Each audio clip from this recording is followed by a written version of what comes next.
अस्सलाम वालेकुम। उम्मीद है आप सब खैरियत से होंगे। आज की हमारी क्लास नहीं है, बेसिकली ये कुछ क्वेश्चंस हैं या कुछ लोगों ने हमसे कांटेक्ट किया था हमारे फेसबुक पेज पे। उन्होंने कुछ चीज़ें पूछी थी, उन चीज़ों का आंसर देने की कोशिश करूँगा मैं इस लेक्चर में। सो देखते हैं। सबसे पहले, how Amazon FBA works. Amazon FBA कैसे काम करता है? सबसे पहले तो हम प्रोडक्ट हंट करते हैं। कोई भी प्रोडक्ट जब हमने हंट कर लिया, उसका सप्लायर ढूंढ लिया, या उसके ब्रांड से कांटेक्ट कर लिया, हमने प्रॉफिटेबल प्रोडक्ट मिल गया है, प्रॉफिट है उसमें। अब हमने उस प्रोडक्ट को ऑर्डर कर दिया है सप्लायर से, किसी भी से। वो डिस्ट्रीब्यूटर भी हो सकता है, वो ब्रांड भी हो सकता है। उसके बाद उस पर लेबलिंग होगी। अब हमने उसे शिपमेंट प्लान करना है, यानी कि you send product to Amazon, ये वाला step. You send products to Amazon. हम वो प्रोडक्ट अमेज़ॉन को सेंड करते हैं, वो प्रोडक्ट अमेज़ॉन में पहुंच जाता है। अमेज़ॉन उसे स्टोर करता है अपने वेयर हाउस में। इसके लिए हमने कैलकुलेटर में देखा था, हम स्टोरेज फीस भी पे करते हैं। उसके बाद जब वो प्रोडक्ट वेयर हाउस में पहुंच जाता है, अमेज़ॉन 2-3 दिन लगाता है उसे लाइव करने में, मतलब रेडी टू सेल हो जाता है वो प्रोडक्ट। जब वो प्रोडक्ट रेडी टू सेल हो जाता है, कस्टमर हमें उस पर कोई ऑर्डर करता है, कोई भी कस्टमर आके हमसे परचेज करता है, तो अमेज़ॉन हमें सर्विसेज देता है। फिर अमेज़ॉन शिप करता है वो प्रोडक्ट कस्टमर को जिसने उसने ऑर्डर किया होता है, और तमाम ट्रैकिंग्स लॉजिस्टिक्स अमेज़ॉन ही हैंडल कर रहा होता है। हम इसमें कुछ नहीं कर रहे होते, हमने सिर्फ ये वाला स्टेप किया था, हमने वो प्रोडक्ट अमेज़ॉन के वेयर हाउस में भेजा था, बस। उसके अलावा हर चीज़ अमेज़ॉन कर रहा है, हम कुछ नहीं कर रहे।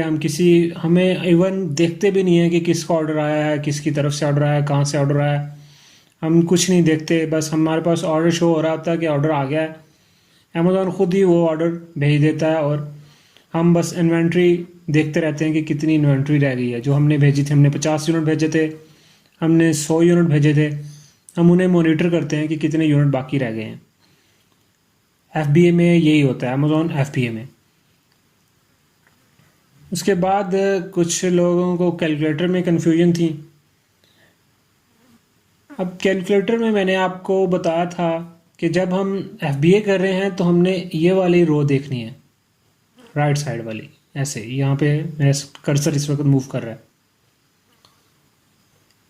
अमेज़ॉन फुलफिलमेंट इधर लिखा भी हुआ है ऊपर। जो सबसे ऊपर वाला बॉक्स है, इसमें आपने वो प्राइस लिखनी है जिस प्राइस पे आप उस प्रोडक्ट को बेचना चाह रहे हैं उस लिस्टिंग पे। क्योंकि ऑलरेडी कुछ सेलर्स होंगे, आप देखेंगे कि आपने लोएस्ट प्राइस पे बेचना है, थोड़ा सा ज़्यादा प्राइस पे बेचना है, वो आपकी मर्ज़ी है। आपने लोएस्ट प्राइस पे रख लिया या आपने एवरेज प्राइस पे रख लिया, वो आपकी मर्ज़ी है। आपने वो प्राइस यहाँ पे लिख देनी है इस बॉक्स में। यहाँ पे आपने शिप टू अमेज़ॉन का लिख देना है कि कितनी कॉस्ट आई है शिप टू अमेज़ॉन पे। इसमें आप प्रेप की कॉस्ट भी ऐड कर सकते हैं, वो नीचे वाली में भी कॉस्ट, यहाँ वो नीचे वाले यहाँ पे आपने कॉस्ट ऑफ प्रोडक्ट लिखनी होती है। यहाँ वो जो प्रेप जो आपने लेबलिंग करवाई थी उस पर कॉस्ट आई थी, वो कॉस्ट आप इसमें भी ऐड कर सकते हैं या इसमें ऐड कर सकते हैं। दोनों में से किसी एक में ऐड करना है, दोनों में वो चीज़ ऐड नहीं करनी। हाँ, आप बस ये समझ लें कि वो आपने इसी में ऐड कर ली, इसी बॉक्स में वो लिख लेनी है। जितने भी उसके शिपिंग का खर्चा आया, उस पर कॉस्ट आई है, जहाँ उस पर लेबलिंग की कॉस्ट जो भी आई है, वो आपने यहाँ पे लिख लेनी है इस वाले बॉक्स में। टोटल पर यूनिट, एक यूनिट की लिखनी है। टोटल इन्वेंट्री पे कॉस्ट जो आई है उसे डिवाइड कर लेना है कितने यूनिट्स आपने परचेज किए हैं, वो वाली कॉस्ट यहाँ पे लिखनी है, पर यूनिट वाली कॉस्ट।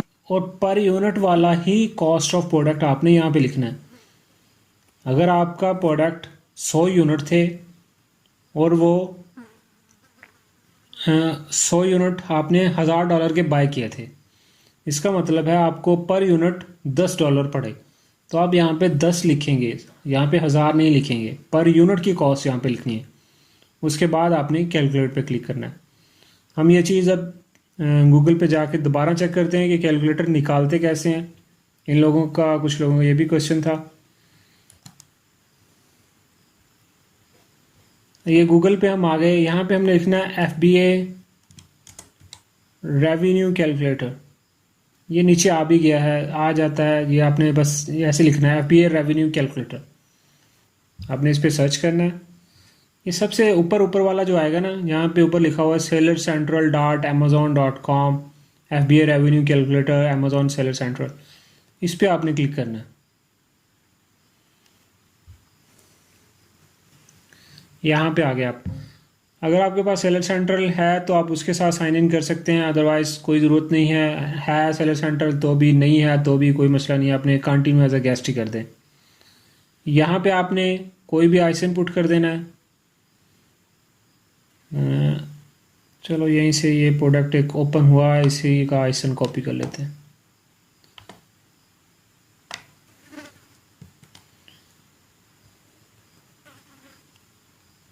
ये आइसन यहाँ पे पुट किया।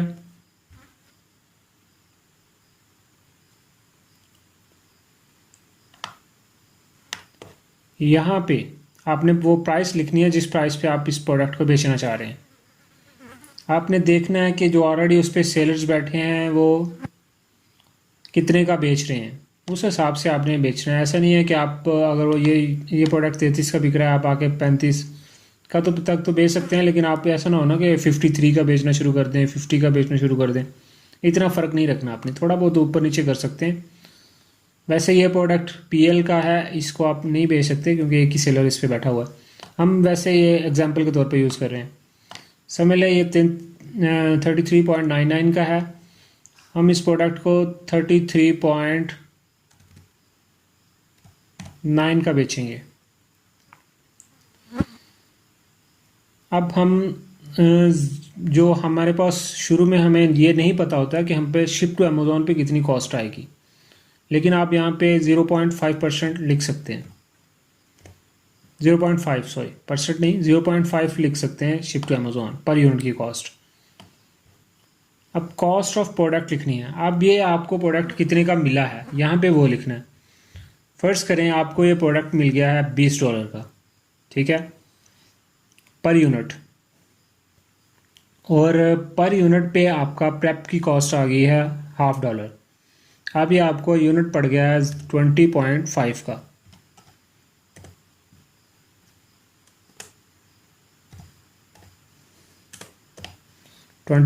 का। अब आपने कैलकुलेट पे क्लिक कर देना।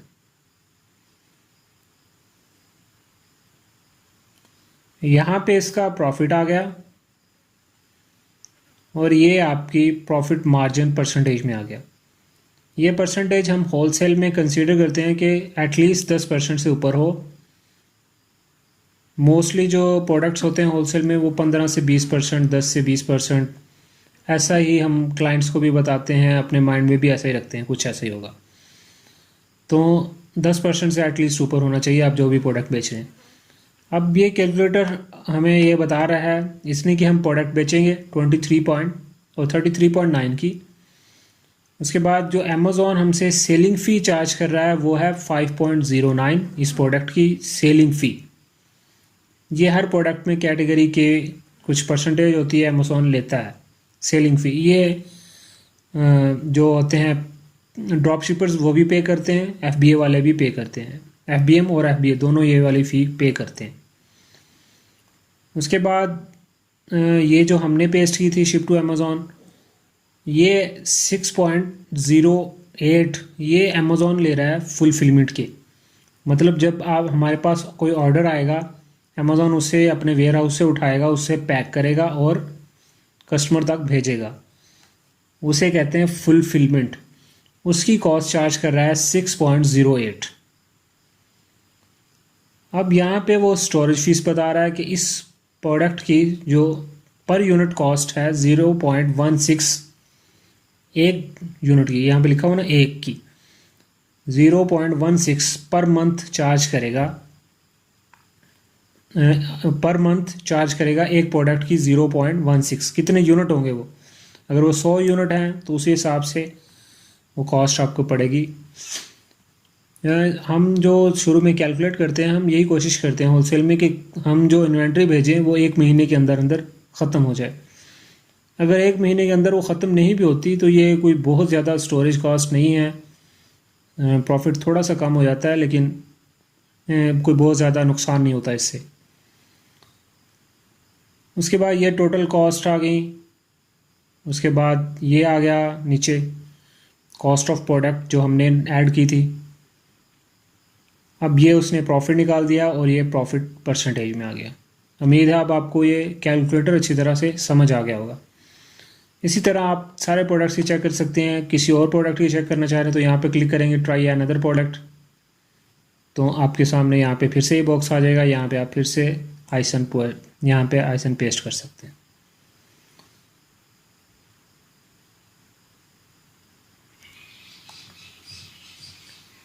अब कुछ लोगों को ये समझ नहीं आया कि वेरिएशंस हैं प्रोडक्ट की, लेकिन हम कैसे चेक करेंगे कि वेरिएशन कौन सी ज़्यादा बिक रही है, किसकी कितनी परसेंटेज बिक रही है, क्या वेरिएशन परसेंटेज है।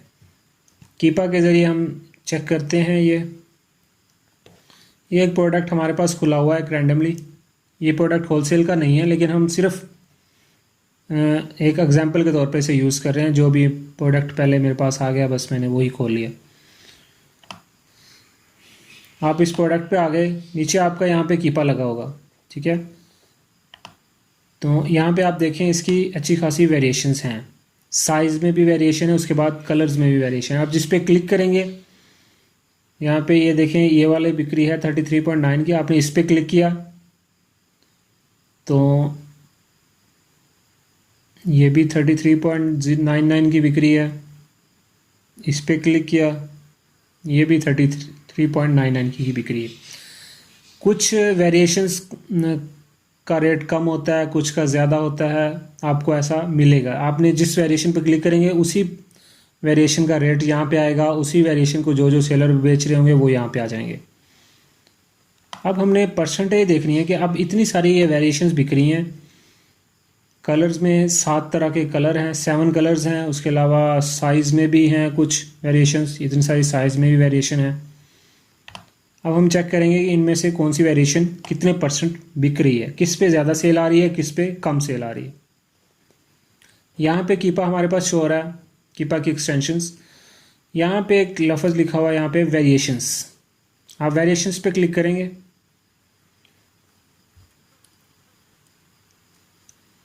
तो अब हमारे पास एक टेबल इस तरह का ओपन हो गया है। ये पहली वेरिएशन है जी, 33.99 की बिक्री है। यहाँ पे इसका रेट लिखा होगा। उसके बाद कलर है जी ब्लैक ग्रे, और साइज़ है इसका 8 to 8.5। ये है 1%, लेस देन 1% इसकी सेल आ रही है। मतलब अगर इस यूनिट प्रोडक्ट पे 1000 सेल आ रही है तो लेस देन 1% इसकी सेल आ रही है, इस वाली वेरिएशन की। इस लिस्टिंग पे अगर 1000 सेल आती है तो लेस देन 1% इसकी सेल आती है। इसी तरह ये नीचे वाली है, इसका रेट भी यही है। अगर रेट डिफरेंट होंगे वेरिएशंस के तो यहाँ पे भी डिफरेंट रेट्स शो हो रहे होंगे। ये वेरिएशन है ब्लैक एंड ग्रे में, और साइज़ है इसका 10 to 10.5, और ये 22% नहीं सॉरी 22 इसकी रेटिंग है, 1% इस पे रेट सेल आती है। 1000 लिस्टिंग पे टोटल सेल आती है, सेल्स पर मंथ इस लिस्टिंग की 1000 है, तो 1% सेल इस वाले वेरिएशन की आती है। इसी तरह ये सब की लिखी हुई है, हर वेरिएशन का डिफरेंट आइसन है, वो यहाँ पे आपको नज़र आएगा। यहाँ पे आपने उस हिसाब से चेक करना है कि कौन सी वेरिएशन ज़्यादा बिक रही है। उस वाले आइसन को कॉपी करके दोबारा से चेक कर लेना है कि उस पर कितने सेलर्स हैं, उसमें आपको प्रॉफिट बच रहा है या नहीं बच रहा। इसी तरह यहाँ पे 1% है, less than 1%, less than 1%, less than 1%। थोड़ा और नीचे जाएंगे, ये देखें ये वाली 7% बिक रही है। जो ब्राउन कलर में है 9 to 9.5 उसका साइज़ है, तो वो 7% बिक रही है। ये 4% बिक रही है, ये 1% बिक रही है। इस पे 5% सेल आ रही है, इस पे भी 7% सेल आ रही है, यहाँ पे भी एक पे।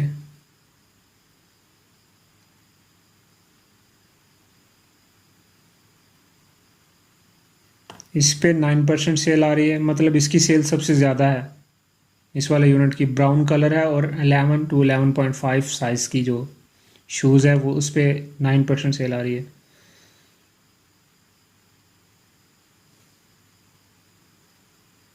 ये देखें, जिसके साथ ये छोटी सी ट्रॉफी सी बनी होगी ना, उसकी सेल सबसे ज़्यादा है उस लिस्टिंग पे, वेरिएशंस में। इसकी सेल है 11%। जो कलर है ब्राउन और इसका साइज़ है 10 to 10.5, इसकी सेल इस लिस्टिंग में सबसे ज़्यादा आती है।